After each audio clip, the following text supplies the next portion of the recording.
Madam ക്ഷമിക്കണം, ഇന്ന് ഈ രാത്രി നിങ്ങൾ ഇവിടെ ഒറ്റയ്ക്ക് കഴിയേണ്ടി വരും.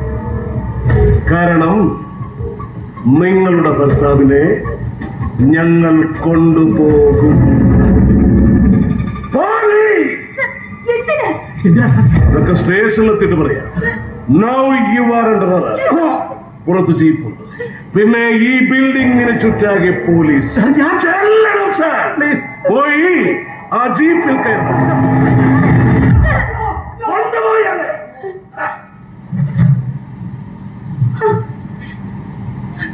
ഓഫീസർ, എന്റെ ചോദ്യങ്ങൾക്ക് മറുപടി പറയണം.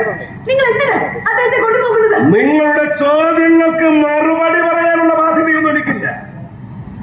എന്നാലും പറയാം, ജമ്മുവിലായാലും കാശ്മീരിലായാലും രാജ്യദ്രോഹ പ്രവർത്തനത്തിന് സംശയിക്കപ്പെടുന്ന ആരെയും ഞങ്ങൾക്ക് കസ്റ്റഡിയിലെടുക്കാം.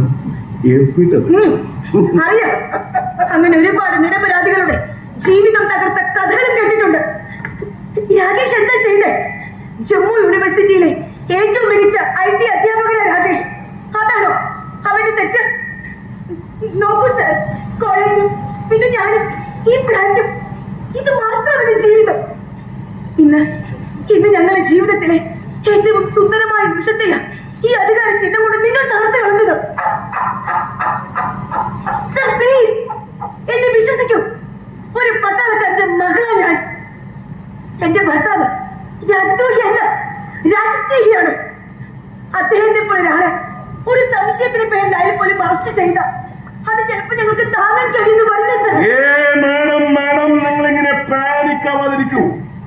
ഇന്റലിജൻസിൽ നിന്നുള്ള റിപ്പോർട്ട് പ്രകാരമാണ് നിങ്ങളുടെ ഭർത്താവിനെ ഞങ്ങൾ കസ്റ്റഡിയിലെടുത്തത്. ഞങ്ങൾക്ക് ചോദ്യങ്ങൾ ചോദിക്കാനുള്ളത് അയാളോടാണ്. അപ്പോൾ അയാൾ നിരപരാധിയാണെന്ന് തെളിഞ്ഞാൽ നാളെ പ്രഭാതത്തിൽ നിങ്ങളൊരു ചൂട് ചായ ഉണ്ടാക്കി വെച്ചോളൂ. അത് കഴിക്കാൻ നിങ്ങളുടെ ഭർത്താവ് ഇവിടെ ഉണ്ടാകും.